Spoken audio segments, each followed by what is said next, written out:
Keep yourself in the loop of everything football. Listen to Alex and Jeremiah on the Golden State Media Concepts Football Podcast. Hello there, I'm Jeremiah. I am Alex, always and forever here. Dedicated to college and NFL football. The latest football news on and off the field. NFL draft trade rumors. We've got you covered from the NFL, Big Ten, SEC, Big 12, Pac-12, ACC, and everything else in between. Listen to the Golden State Media Concepts Football Podcast.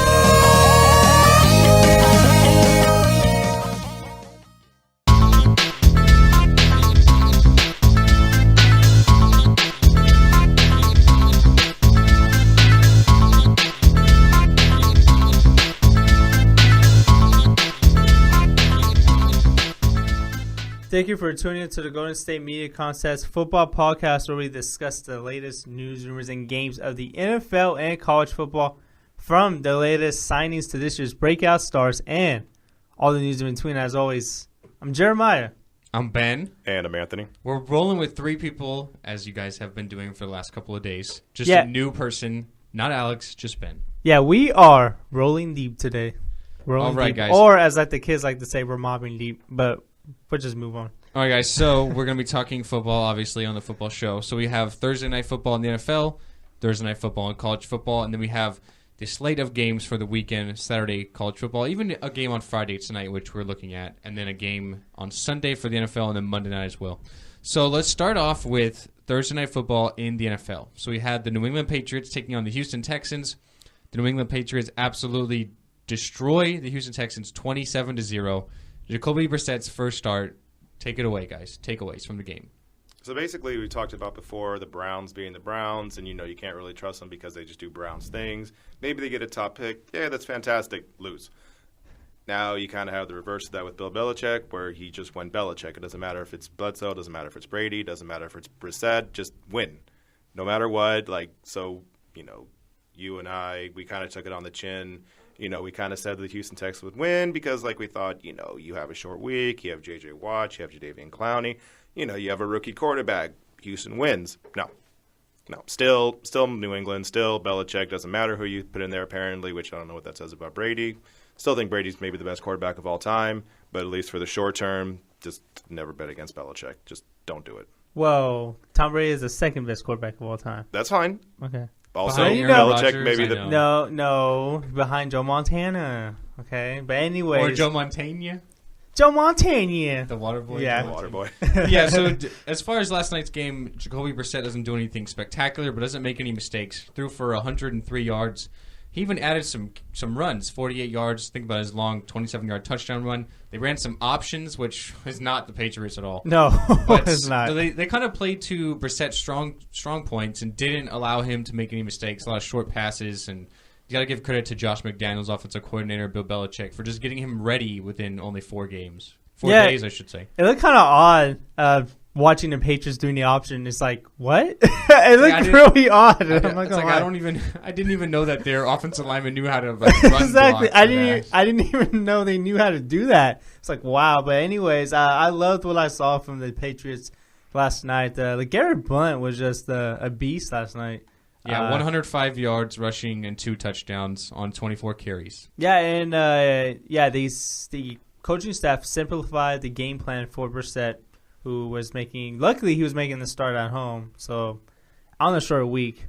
So luckily for him on that part, but he didn't turn the ball over. He made a lot of quick, accurate throws. Didn't try to do too much. Blunt was the bell cow. I called him a cowbell yesterday, but the bell cow, like I expected him to be. I knew they were going to rely on the running game heavily, and I'm surprised that Houston Texans didn't do a lot more on offense because they looked really explosive the past 2 weeks. But at the end of the day, it is Brock Osweiler. We're still not really sold on him. Well, I'm not as a franchise quarterback. I'm not either. And the defense, I think we kind of didn't give the Patriots defense enough credit heading to this game. I think we're more high on the Texans defense because I know Alex, Anthony, and I all had Houston winning. I picked yesterday. New England last night. Did you? Yes. You picked. Okay. Obviously, I didn't pick a shutout, Right. 27-point No. win, but I thought they'd win a close game. So I did think New England would win. I like the home teams on short weeks. I realized the Jets won last week, but they stayed in the same state, so they didn't really have to travel that much. Right. So I do like the home teams on short weeks. It's impossible to bet against Belichick. I mean, it really is. He just seems to always be ready and be prepared. The Patriots now 3-0. Jimmy Garoppolo 2-0. I guess you can say 2-0. He did start last week against Miami, although Brissett did play the majority of the game. Now you have Brissett. You have a week and a half to get ready for the Bills, who look like a disaster. And then you have Tom Brady returning. I don't see how the Patriots don't at least finish with 13 wins, looking at their schedule. I think they finished with more. At least, exactly. Yeah. I honestly say maybe they lose 2 games. They do have a couple of tough games. They play Seattle. The Jets always give them a tough game. They play Baltimore, Cincinnati. They play the Steelers. Those are all tough games. But I'd say at most they lose 3 games, unless obviously you have something catastrophic happen. You have a lot of injuries, or so their offensive line's kind of makeshift right now. Maybe they collapse at the end of the year, but they just look unstoppable in my eyes. Offense, defense, special teams. Think about they had 2 turnovers on special teams when the Texans fumbled the returning kickoff twice. So even their special teams played great last night. It was just a total dominance by New England. Yeah, and you also have, let's say worst case scenario, they lose next week, they're 3-1 when Brady gets back. You're going to have Brady motivated because now he wants to go and improve that, like, okay, cool, awesome, but I am still the captain. I am still the quarterback. You need me. So if, they're 3-1 and he wants to go maybe like 6-0 right out the gate, just that way he can prove, like, thank you, Garoppolo. Thank you, Brissett. I appreciate that. Good job. Thanks for keeping my job in good hands. Right. Thanks for keeping the seat warm. Basically, and now he doesn't have to worry about Garoppolo because Garoppolo got hurt. Has to be that whole thing of like in week 5, maybe you keep Garoppolo. It's like, no, because it's not going to be Brissett. They're not going to have him start over Brady. It's not Brady's just going to be like, okay, now I transition back into the starting quarterback. There's no controversy. Everything's fine. And if he can win like 4 games out the gate, no one says anything about it. The Patriots are going to be really good. And just another season where the Patriots win the division. Because my Dolphins can never win it because they are trash. I mean, I'd say the Dolphins look better than the Bills. They do. Fine. They That's do. not anything to talk about. That's fine. The Bills look terrible. You gotta give Adam Gase time. Yeah, you know what? You gotta give that running game time. That's the only thing they don't have. But anyways, I'll get on that later, probably in our. Yeah, we'll talk about them. They are playing the Browns. We will preview week 3 of the NFL. Keep Browning. The Browns keep Browning every week. That's my favorite saying. I talked about this with Anthony on the sports show. I can't believe I picked the Browns to beat the Eagles in week 1. I can't believe that either. I was just unsold on the uncertainty. I don't like rookies which I find. much. I find that very valid. But, man, they got spanked that week, too. Yeah, and then last week wasn't much better. They blow a 20-2 lead against Baltimore and lose the game. So we'll talk about that in our week 3 preview in our next segment. But let's transition into last night's college football game. So we had number 5, Clemson, taking on Georgia Tech in not both teams, but Clemson's conference opener there in the ACC. Clemson win 26-7. They had a 23-0 lead at halftime, and then they kind of took their foot off the pedal there in the second half. But obviously, a convincing win on the road and a conference win is any good win. So a good win for Clemson, and they will be having a week and a half to prepare for Louisville next week, a big matchup. Which is probably going to be their toughest game up to this point, and Louisville is probably going to win their game this weekend against Marshall because Marshall's pretty much a weak opponent compared to Louisville. But that's going to set up a top 5 matchup between Clemson and Louisville, and whoever loses that game is probably going to be kicked out of the college football playoffs. So that's the reason why this is such important. It's a conference game and has playoff implications in it. But getting back to last night's game with Clemson and the Georgia Tech Yellow Jackets. I love that name, Yellow Jackets. Deshaun Watson did play fairly well. He didn't completely light it up, but he did throw for over 300 yards, which is really good. And running game was really balanced. But yeah, like you said, Ben, they just kind of took the gas off the pedal a little bit in the second half. I think they just kind of played it kind of conservative in a way in the second half. They could have scored a lot more points. I don't know why they did, but they still won at the end of the day. And any win against a conference opponent, on the road in college football is really good. So Clemson is the one team so far this year that I've been kind of the most confused by. Yeah. You look at Clemson last year; they were so dominant all year. The only real tough matchup they had was when they played Notre Dame and they won in overtime. That slippery, sloppy, muddy game. I felt like Notre Dame should have won that game on a neutral field. But anyways, that was last year. So Clemson's the one team I've kind of been puzzled by all year. They remind me kind of like Florida State 2 years ago, a team that won the national championship and then just seemed to never play that good and kind of win a lot of close games when they should have blown a lot of teams out. Right. Clemson's, in my opinion, is that team this year. Clemson, national championship runner-up last year. You bring back arguably the best player in college football, Deshaun Watson. He hasn't really looked in sync all year. Last night, they looked great through the first half, and in the second half, it's like they didn't even show up. You know what I mean? So, I don't know. Clemson is just really, really confusing to me. I just don't think they can really, get it right all of a sudden. It's just weird. Yeah, they're a hard team to figure out. Like you said, Ben, they're not as dominant as they were, or they looked like last year. I know they completely lighted up last year. But you said that, they brought back the best player in college football. Well, I actually think that's actually Lamar Jackson this year. We've seen it for 3 weeks already. Yeah, but before 3 weeks ago, we didn't even before. know who Lamar Jackson was. We didn't know, and I gave you that. But, yeah, I do completely agree with you on this, that they're a hard team to figure out. They struggled against Auburn, who is an SEC opponent, so okay, I give them that. But they went at home against a Sun Belt Conference opponent in Troy. It was like they were struggling with them for the majority of the game. And, they did win last week against the FCS opponent. It was shortened, but, that is pretty much a game we knew they were going to win. And then they take the gas off the pedal last night in the second half. They look like a different team. Luckily, Georgia Tech didn't score on them a lot in that second half for them. So, yeah, they are a hard team to figure out this year. They're probably one of the teams, probably in the top five, probably the only team in the top five that actually worries me a little bit. That gives me a lot of concerns compared to the rest of the team above them or below them, that is, in the AP poll. I can at least understand it, though, with Clemson because you have a team that's top five. You have a team that was facing Georgia Tech the week before they went, and played Louisville. That's a really big game that you have to prepare for, and you're already up 23-0 at halftime. Like, you basically just don't want to get Deshaun Watson killed. You don't want to have anything bad happen. You want to get to the next game. You're going to beat Georgia Tech, it looks like. Run the ball, do things that kind of like balance everything out, and you'll be fine. And as far as Deshaun Watson goes, yeah, he's not having the same year he had last year, but last year was his breakout year.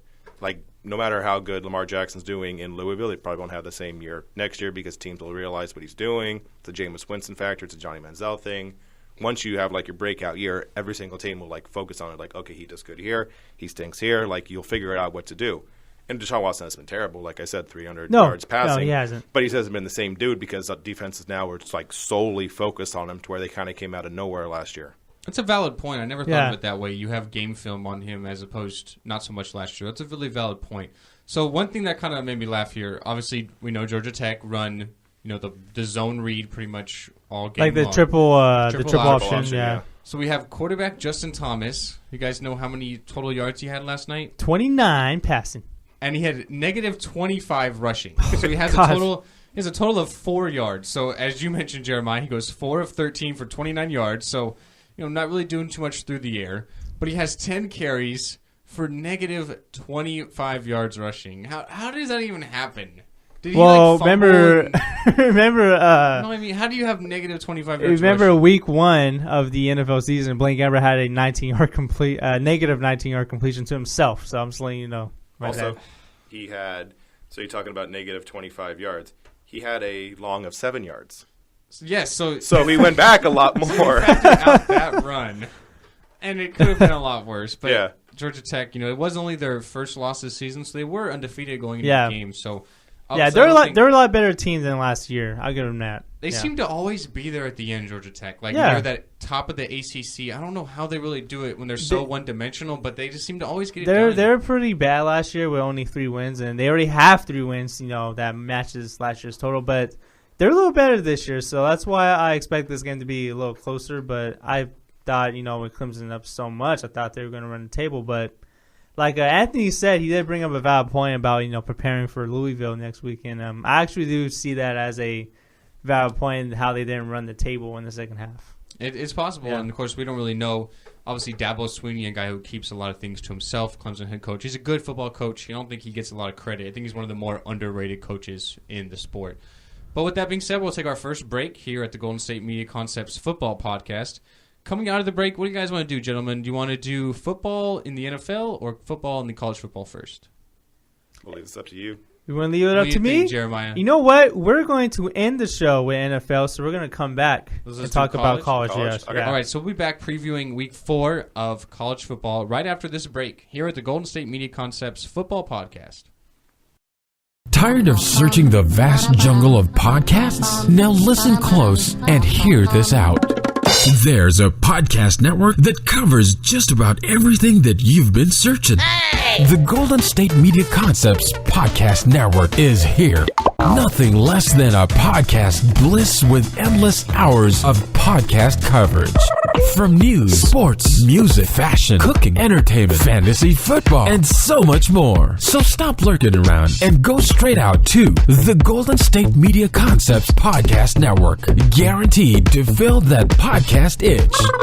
Whatever it may be. Visit us at www.gsmcpodcast.com. Follow us on Facebook and Twitter, and download us on iTunes, SoundCloud, and Google Play.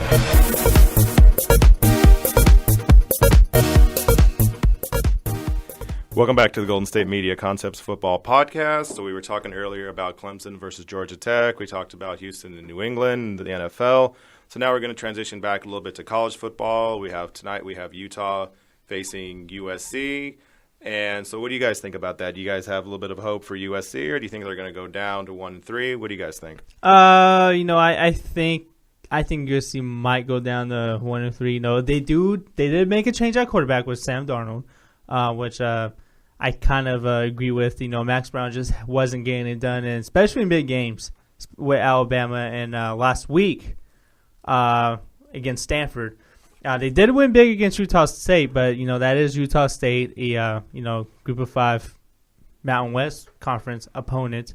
But Utah, they look really good this year. They are favored in this game by 3 points, which I think is maybe a little low. But at the end of the day, this is a Pac-12 conference game, so Pac-12 conference games are technically be a little more competitive. But I do see Utah staying on top. I see them staying ranked after this game, and I'm actually looking forward to see how Sam Darnold plays in this game. I think that's the biggest factor I'm looking at, because I think the quarterback play for USC, it's kind of like it was the biggest question mark in the season. And it still is. And that's not a good thing week 4 in college football. This is not a good thing at all. And I talked about this on Wednesday about the little incident with Clay Helton and the offensive lineman got into a little fight rumor. So they can't shake this little bad publicity off dating back to last season with Steve Sarkisian. So it's been kind of like a whirlwind for USC, but I do think they're going to try to make this game competitive, to make it oh, we're not going anywhere. We're still, a dominant conference. We're still a dominant team, college program. But I do expect Utah to go on top. So yeah, I'll take the Utes tonight. Home team, ranked opponent. I think they're just a better team, better coached. Yeah, and they're at home. I think they'll win. So. And they're at home. That's why I got Utah in this game. Yeah, so. I think the Clay Helton experiment's not going too well for USC. Seems like a lot of people are really upset. They have a chance of falling to 1-3, which is pretty crazy. But I'll take the Utes. They're at home, so I think Utah wins. You talk about Helton, not exactly, people not exactly happy with them because everything they do at USC is going to go back to Pete Carroll, back on what he did there. And not that you should ever compare it to Pete Carroll, because that time, like the early 2000s, was just an insane, just really, really good program. But if they lose their third game, that's as many as they had. USC lost between 2002 and 2004. Yeah, 3 games, right? 3 games. Yeah. They lost 3 games 4 weeks. over 3 years. They could lose 3 games over 4 weeks. Yeah, Man, that was a fun time to watch USC. That was a lot of fun. With Bush, Lendell White, Matt Leonard, all those guys. Yeah. USC was a powerhouse a few years back. They're basically Alabama back in the mid-2000s. They're kind of close to that. Maybe on the West Coast. It didn't seem like they won. They're close. They were but getting that way. They should have won maybe a couple, but Vince Young. They were getting close. Vince Young took one from them. So they were getting close. Yeah. All right, guys. So we have a lot of great matchups here this week in college football, especially in the SEC. We have 3 games in the SEC where both teams are ranked. So we have number 12 Georgia taking on number 23 Ole Miss. We also have number 10 Texas A&M hosting number 17 Arkansas. And then for the last one, we have number 19 Florida going on the road against Tennessee. So which of these do we want to talk about first? Let's start with Georgia and Ole Miss. So Georgia going on the road to face the Running Rebs. 2 losses, both against ranked opponents. Who do we like? You know what? I know Tennessee has been struggling kind of a little bit to start off the season. But this is their first conference game, I think. I think this is their first conference. So we're doing Tennessee, Florida? Yeah, we're doing Tennessee, Florida. And then I think I'm going to go on a limb and take Tennessee in this game because they're at home. I'm going to give them that chance. They honestly have something to prove. They almost lost their opener to Appalachian State. They did, take care of business in the Battle of Bristol. And this is their first conference game, so they have, to make kind of like a statement to the rest of the conference and maybe the college football, world. Because Tennessee's probably looked at as probably one of the weaker teams in the SEC. And I had them winning the East Division because the West is still top heavy. It's really competitive. So I'm going to give the slight edge to Tennessee because they're at home. Okay. And, yeah. Anthony? Okay, yeah. No, I would kind of say I would lean a little bit more towards Florida. But the one thing with Tennessee will always play people tough. Like they had that game where they had Appalachian State. That game was really tough. And last year they weren't exactly a great team. Speaking of Tennessee, they were 9-4.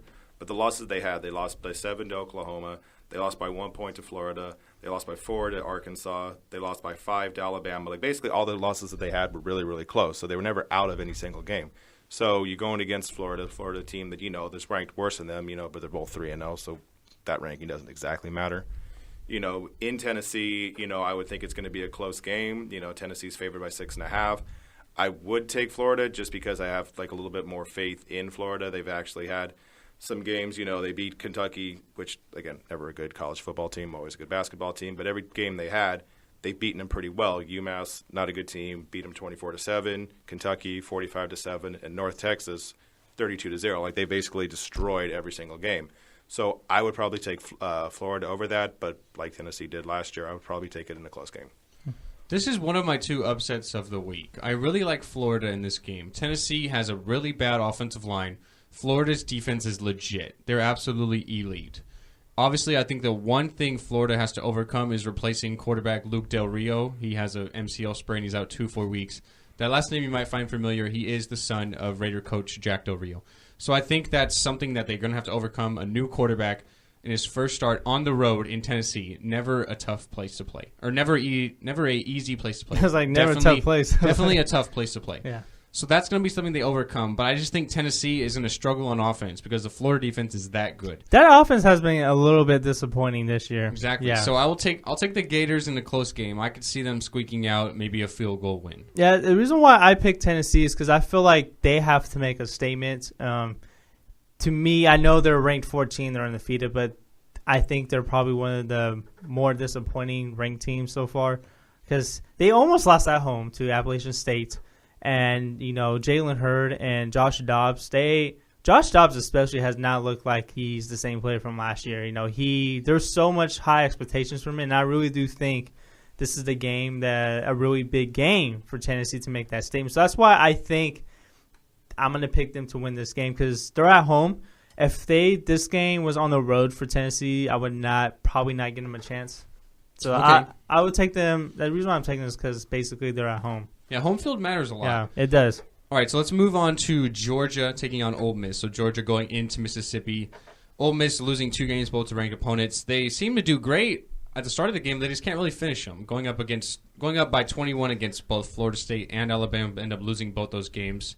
I'll take Ole Miss. I think they can maybe finally get one done and win a game they should when they're ahead. So I'll take Ole Miss. I'm going to go Ole Miss too. Okay, and you're right, Ben. They did blow some leads against Florida State and Alabama, which was games that they should have won with leads against teams like that. And then if Ole Miss loses this game and go 1-3, they're out of the top 25 probably. They're probably going to be out, most likely. I think we all agree on that. Yeah, they're sitting at 23 right now. Yeah, They got to drop exactly. 3 spots. Yeah, so. and in Georgia, they also had pretty much some question marks also. Remember 2 weeks ago, they barely beat Nicholls State, an FCS team, by 2 points. They had to pretty much win it. Well, not win it late, but they barely won that game by 2 points. And yeah, that's Georgia's one of those teams that worry me in the SEC. They're like Tennessee. They're another team that worries me in that conference. And Ole Miss, I think they have the best quarterback in that conference. And I tend to go with the better quarterback sometimes in games. And Ole Miss is at home, and they have to get their season back on track. They have to get their season back on track, and that is why I also going with Ole Miss. Ole Miss, that home stadium is a tough place to play. It's a really tough place to play for any away team. Yeah, I would probably look. Ole Miss hasn't been a bad team by any stretch. Yes, they're 1-2, and that doesn't look good. But the 2 losses they've had, they lost to Florida State and Alabama, which you can't really, yell at them for. Those are 2 of the 5 teams, or at one point Florida State was, 2 of the top 5 teams in the country. So you're going to lose those games, and yes, you beat, the FCS team. You beat Wofford, 38-13, and that's fine, the FCS team. Now you're facing Georgia. I would probably say Georgia would win that game, just because, like you said, they have a good running back at least. They got Nick Chubb, so it's someone that they can rely on, kind of do the whole Alabama thing where they just run the ball and just pound it and kill clock like that. As good as Kelly is, he's not, if you don't give him that much time, maybe he's not going to have as many points. Maybe it's not going to go as well. I would say Georgia's going to win just because they've had, a strong enough start to where, Ole Miss will start good and then stall, and, you're going against a great team, another great team, a top 12 team in Georgia. I would say more Ole Miss. I would take them. Okay. So one game I think is really interesting. I think it's definitely my lock. I love Michigan State giving up 5.5 points against Wisconsin. So number 11 Wisconsin goes into East Lansing to face the number 8 ranked Spartans. I feel like Wisconsin is this year's version of Iowa, a team that everybody is sort of looking at saying, are they overrated? I think Wisconsin is overrated. Think about week 1, the great win against LSU at Lambeau Field. But they haven't really done anything since that. I think Wisconsin is really overrated. I love Michigan State in this game. They have a great defense. Coming off of a victory in Notre Dame last week where they were blowing them out and then Notre Dame ended up coming back. I love Michigan State in this game. I'd give 5.5 points to Wisconsin all day. Yeah, I'm actually liking what I'm seeing from Michigan State this year. Remember this team was in the playoffs not too long ago, like 2 years ago. And Wisconsin, I think they honestly kind of came out of nowhere after the big win, against LSU to begin the year. I do like Michigan State at home, and I do expect them to, be scored more points than 5.5. They're probably gonna go over that. So yeah, I'm gonna agree with you everything that you said, Ben. So I'm also gonna take Michigan State at home as well. Yeah, and I'll do that. I'll say Michigan State as well. Wisconsin's one of those teams, they have a good rushing attack. Same with Michigan State. Both teams have really solid defenses, but, outside, like you said, LSU, I don't trust them. If you only beat 23-17 against Georgia State, maybe you're looking ahead or whatever, but still you should probably win by a little bit more than that, at least make it, 10, 14 points, something to where it's a big enough gap to where you're not sweating it out at the end, because if I'm the coach and it's that close, I am yelling at everybody. Why are we this close? We are way better than this. Just one more touchdown. That's all I ask, so I would be a little bit scared if I was Wisconsin for that. Like I said, maybe they're looking ahead to Michigan, to Michigan State because they got them this week. But, yeah, Michigan State has this pedigree of just we're going to run the ball. We're going to annoy you with that. We're just going to keep doing it right in your face. Doesn't matter, kind of Stanford style. Just going to keep doing this over and over and over again. And, yeah, I would say Michigan State over Wisconsin. Yeah, we're going to find out what Wisconsin's really made of. Michigan State, Michigan, and Ohio State in their next few games. So we'll really see what they're made of. All right, boys. So let's talk upsets here. So my upset of the week, I told you about Texas and Cal last week. I thought Texas would still win, but I knew that Cal was going to give Texas a close game, and Cal ended up pulling off the upset. You were right on that one. So my upset this week is I'm going to stay in the West Coast. So I have Arizona and number 9 Washington. I knew you were going to say that too. Washington, their 3 games have been against Rutgers, Idaho, and Portland State. Not great teams at all. All of them have been at home. They're going on the road to Arizona, where we've seen upsets in the past. Think about what Arizona did against a number 1 ranked team in Oregon a few years back on a Thursday night. I'm going to take Arizona to maybe cover the spread. The spread is 12 for Washington. I think that's a lot. I think Washington can maybe still win the game, maybe by a field goal. But I think Arizona is good chance to upset the Huskies. Their first road game of the season. They haven't played anybody yet. Arizona and Rich Rodriguez are capable of scoring points, and you know that stadium is going to be wild.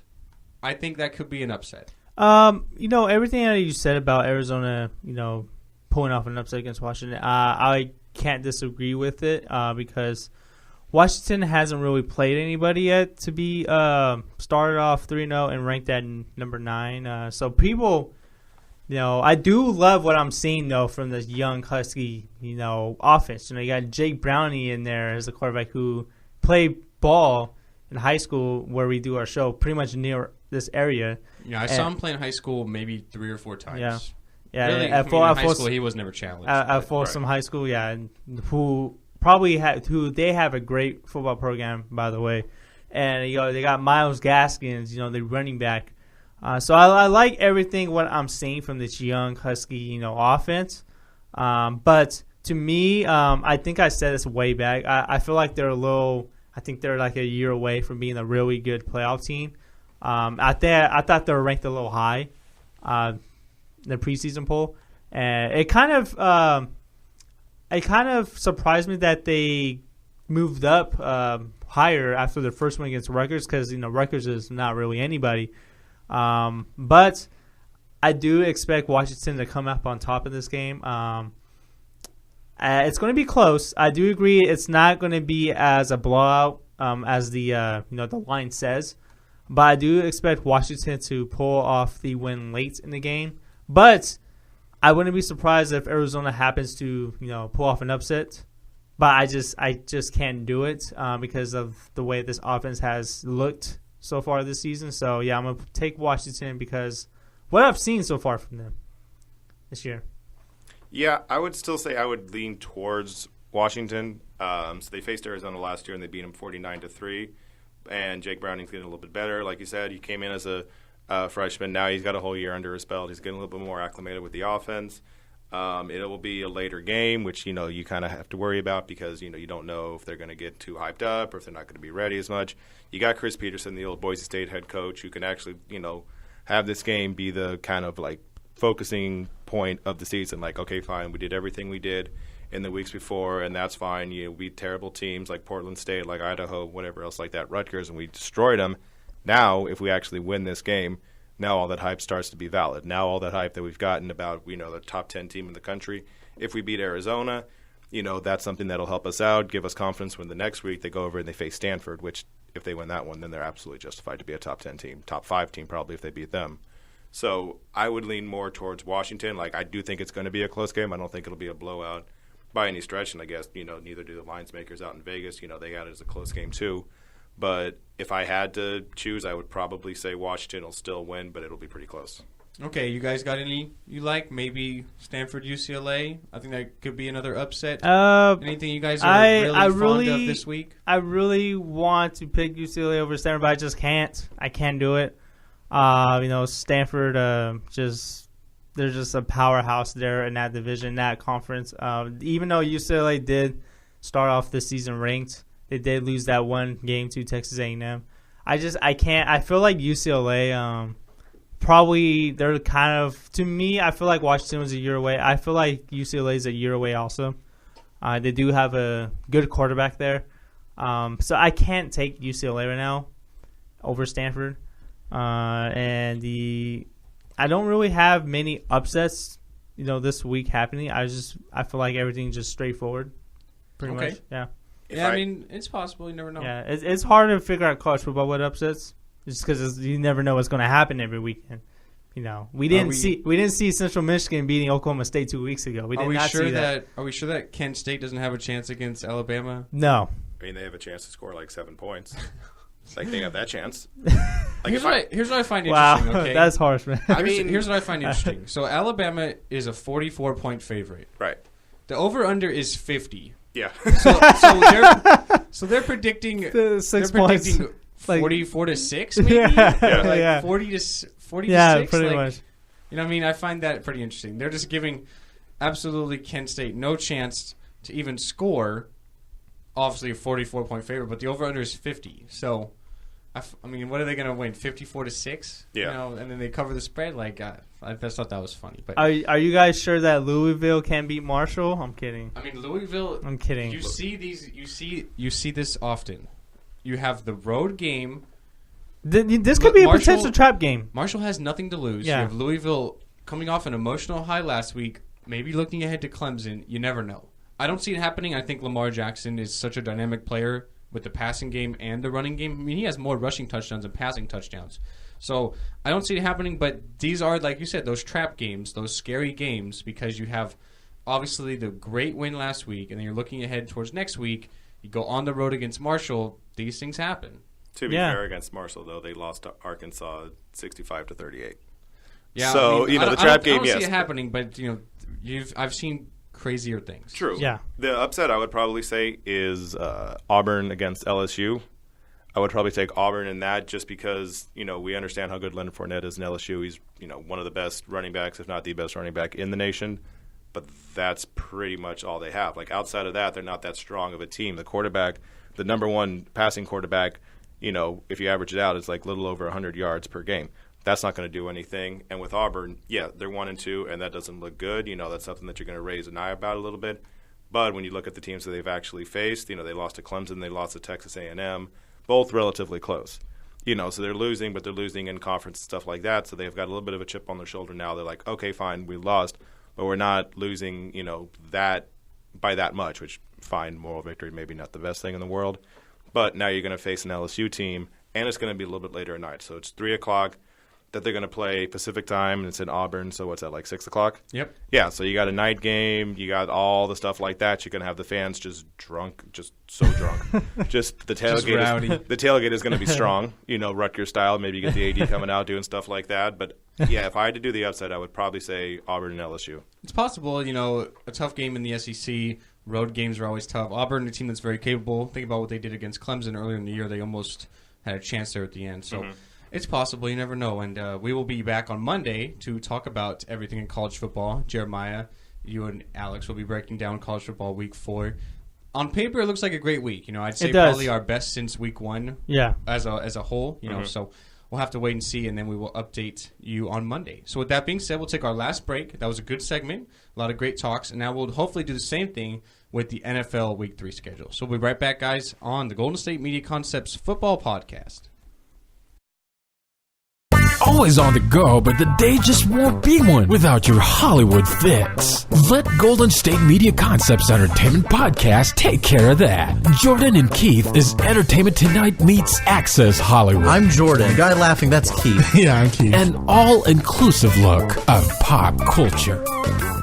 All right, welcome back into the Golden State Media Concepts Football Podcast, transitioning into the National Football League in Week 3. We have a lot of great games on Sunday, and then we have the Monday night game. So we have the Cardinals going in to New York, take on the Bills. We have the Raiders going to Tennessee, take on the Titans. We have a matchup of winless teams in the Cleveland Browns taking on Anthony and his Miami Dolphins. Yes. We have the 2-0 Ravens going into Florida to take on the Jaguars, an absolute must-win for the Jaguars if they have any chance of making the playoffs. We have an NFC North battle between the 1-1 Lions and the 1-1 Packers. We have the defending champs, the Denver Broncos, going into Ohio to take on the Cincinnati Bengals. We have the Adrian Peterson-less Minnesota Vikings going into Charlotte, North Carolina to take on the defending NFC champion Panthers. We have an NFC East matchup between the 0-2 Redskins and the 2-0 Giants. The LA Rams go to Florida to take on the Tampa Bay Buccaneers in a matchup of 1-1 teams in the NFC. We have sort of the NFC West rivalry, not really heightened so much now, but a few years ago, between the 49ers and the Seahawks. We have the first matchup of the season between the two teams in CenturyLink Field in Seattle. The Jets and the Chiefs, that is a home game for the Chiefs. I think that's probably my game of the weekend. We'll talk about that. The Chargers go in to Lucas Oil Stadium to take on the Colts, an absolute must-win for Andrew Luck and the Indianapolis Colts. We have a battle of undefeated teams between the Pittsburgh Steelers and the Philadelphia Eagles. Sunday night, we have the 0-2 Bears starting Brian Hoyer against Dak Prescott and the Dallas Cowboys. And then Monday night, we have the Atlanta Falcons and the New Orleans Saints in the Mercedes-Benz Superdome. Okay, guys, so top games of the weekend. What do we got? I have the Pittsburgh Steelers at the Philadelphia Eagles. We're going to find out if Carson Wentz is for real or not. I agree. Or should I say for real? I'm kidding. But anyways, we're going to find out a lot about this young Eagles team, especially with the receivers. The Eagles probably could have scored more points last week against the Bears if the receivers didn't drop any passes. So this potentially could be a shootout between a high offensive game between two teams, or a blowout, which the Steelers could win, which I think both scenarios could happen. So this is my probably game of the week to watch. Okay. Yeah. So for my game of the week, I would probably say it would be, because we talked about this on the sports one, the Giants and the Redskins. More specifically, I'm just looking at the one matchup. Just Odell Beckham and Josh Norman. Just that. Just have a camera on them the whole time. I don't care what Eli Manning does. I don't care what Kirk Cousins does. That's nice. They can play. They can throw. Whatever. That's fine. No, watch them. Just one camera on them. Have a camera on them. Just that's it. If you go away from them, you're fired. Like, I want that. That's the only thing I care about. That's, you also have a division rivalry. You've got the last time that Beckham and Norman played. They literally fought each other. Just all of that. Like, I want to see how that breaks down. Now you got Breland facing either Victor Cruz or Shepard, see if he can do any better because he got torched by Antonio Brown. All those kind of little, matchups with that. I'm really looking forward to that game. Yeah, I think it is said that Josh Norman is going to be shadowing Odell Beckham the first 2 weeks against Antonio Brown and Des Bryant. He sort of stayed on his side of the field, which is the defensive scheme there in Washington. But it seems like they're going to go away from that now and actually going to have Josh Norman shadow Odell Beckham, which is everything we wanted to see. And I'm sure Josh Norman is the guy going into the front office and saying, hey, I want to do this. I want to try and prove myself. You brought me in to be a shutdown corner. Let me go against the top guy. Let me follow him, with the exception of maybe the slot or whatever. Let me follow the top guy every week. So I think that's going to happen. I think Josh Norman definitely wants it to happen. It's going to be an interesting matchup. I think that'll benefit some of the other guys, as you mentioned, Anthony Victor Cruz and Sterling Shepard, because you might have OBJ kind of locked down on one side of the field by Norman, so you have the other guys that need to step up, which they've done so far this year. Sterling Shepard is their leading receiver as it stands, and Victor Cruz had a good game week 1 against the Cowboys with a touchdown. So I think it'll be an interesting matchup. I'll take the Giants at home. The Redskins losing their first 2 games of the season both at home, it's just not a good idea. Yeah, I take the Giants at home in that matchup also. The Giants are just a better offense, plain and simple, and they're at home. So, okay, so my game of the weekend is the New York Jets going in to Kansas City to take on the Chiefs. And I kind of am questioning myself saying this because of how tough it is to play at Arrowhead Stadium. But I'm going to take the upset. I'm going to take the Jets in this game. They've had a week and a half to get ready. They played last week on Thursday night against the Bills. You have the Jets defense, who the only question mark on them is they're giving up the big play. The Chiefs are not a team that gets big plays. They don't have a deep threat that's going to go run down the field and complete a 60-yard pass. Their best receiver is Jeremy Maclin. But Alex Smith is not a guy who throws it deep. So you have that problem maybe nipped in the bud here because Kansas City's not a big play offense. So I like the Jets in this game. I think their defense will do good. You have the return of Jamal Charles, but the Jets have one of the best run defenses in the league. Ryan Fitzpatrick has a lot of weapons. Matt Forte can run the ball. He's done great so far, although I do think they need to slow his touches a little bit. He's on pace for 470. Over 30 years old, he's just asking to get hurt. But I'll take the Jets in a close game. I'll say the Jets can maybe squeak by with a 3 or 4 point win. Okay, and Arrowhead is not an easy place to play, like you said, Ben. And I do expect the Jets, to also win this game because we've seen how this offense works. They got so many playmakers. Matt Forte, I don't know, he's drinking like the fountain of youth or something. Cause he's drinking Michael Jordan's secret stuff. Yeah, exactly. Yes. And he just looks like a new man than he was last year. Completely different. Brandon Marshall and Eric Decker are making plays. I think Marshall was limited in practice this week. And Ryan Fitzpatrick, he's probably more underrated passers. I know there's a big knock on him of not having a strong arm, but his smarts is not credit for. Remember, this guy went to Harvard.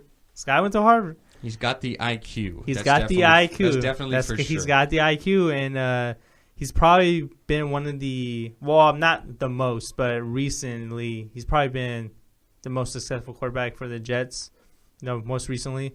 So I do see the Jets coming out on top, but this is going to be a close game because, the Chiefs, they're going to want to come out, on offense firing all cylinders also because they only scored like 6 points last week, 6 or 9 points against the Houston Texans after coming back from a 20-plus deficit against the San Diego Chargers week 1. So I don't expect the Chiefs to lay down, but I do see the Jets coming up on top as well, basically because I just think they're the better offense. But the matchup I like to watch in this game is the two defenses. The Kansas City defense is good. The Jets defense, they're not as good as the past, but they're also, they're pretty solid as well. So that's something I'm looking forward to in this matchup. Yeah, so you have something with the Jets where the Jets are, their offense looks a lot better. Yeah, you've got Eric Decker, Quincy Enunwa, and Brandon Marshall along with Matt Forte. That offense looks solid. That looks like something you can do. Yes, the Kansas City defense has Marcus Peters and Eric Berry, people that you got to absolutely worry about. I'm scared a little bit, but picking the Jets because the Jets are basically like the more successful Browns. They seem to let you down when they I don't know about that. Most. The more okay, that's actually really interesting. Like they do good stuff, but then they do like a really dumb thing at the end. Think back to Week 17 last year. The Jets win and they're in, and then they go and lose to Buffalo. Yeah. So it's exactly what you said. Yeah, they're like the little bit more successful brother that got like a little bit better job, but no, he just does dumb stuff. Now he gets arrested. Like it's that kind of a thing. The Jets, made it to the AFC Championship game 2 straight years. Mark Sanchez might be a good quarterback, butt fumble. So they'll always find a way to like make you feel bad at the end. So maybe I'll take the Jets this week, but later on the Jets will just do Jets things. But at least for this, I would say the Jets just because, they are playing in Kansas City, which isn't an easy place to play. But if you're going to do like a shootout, I would take Fitzpatrick and his offensive weapons more than Alex Smith and his offensive weapons. I agree. Even with Jamal Charles coming back. I agree. And I think Jamal Charles will be kind of limited in this game. I don't expect him to take a full workload, but I expect him to struggle as well. The Jets are great running defense. And I think they're going to do like a rotation with their backfield. And Spencer Ware, who had a great game week 1, but kind of came back to earth a little bit last Sunday. And they're going to try to get Kendrick West there. If Charles does come back, they're not going to he's not going to be the workhorse. They're going to do a rotation. Yeah, coming off 2 ACL injuries in his career now, it's going to be tough.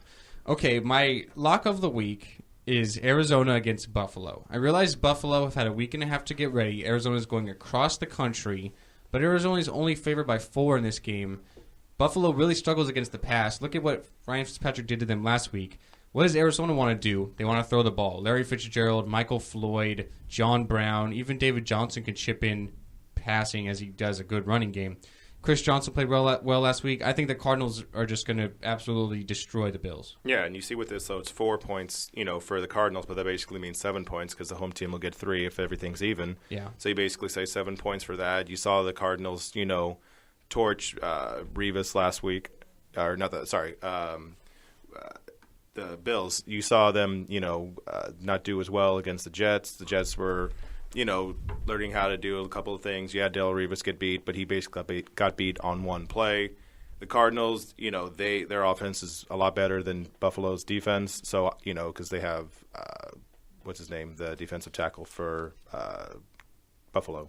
Can't think of his name right now. Marcel Darius? Marcel Darius, yeah. Still suspended? Yeah. Still suspended. So, you have that defense with a couple of limitations. You have Carson Palmer, who has all the weapons he has, whether it's Floyd, whether it's Larry Fitzgerald. You have these things, so I would say Arizona over Buffalo as well. And I have Carson Palmer on my fantasy team. So, of course, you're looking forward to a big week. I have Eli Manning. Last week I predicted a shootout, and he put up a lot of yards, that was kind of a disappointing game. That was a disappointing game. I even said it on Monday. Probably in one of the most disappointing games of the year because it was so great last year. And Yeah, definitely whatever, disappointing but game. maybe the Monday night game can be like that Giants and Saints matchup. Maybe. We might, with Yeah. Atlanta and the Saints, we have two good offenses, but not too great of defenses. Yeah, both so of these defenses can't stop anybody. it could be a shootout, but we will always preview that on Monday. And on Monday, we'll also recap this weekend at the Golden State Media Concepts football podcast about the NFL and college football. But with that being said, guys, we are going to conclude this episode here of the GSMC football podcast. I'm Ben. And I'm Jeremiah. I'm Anthony.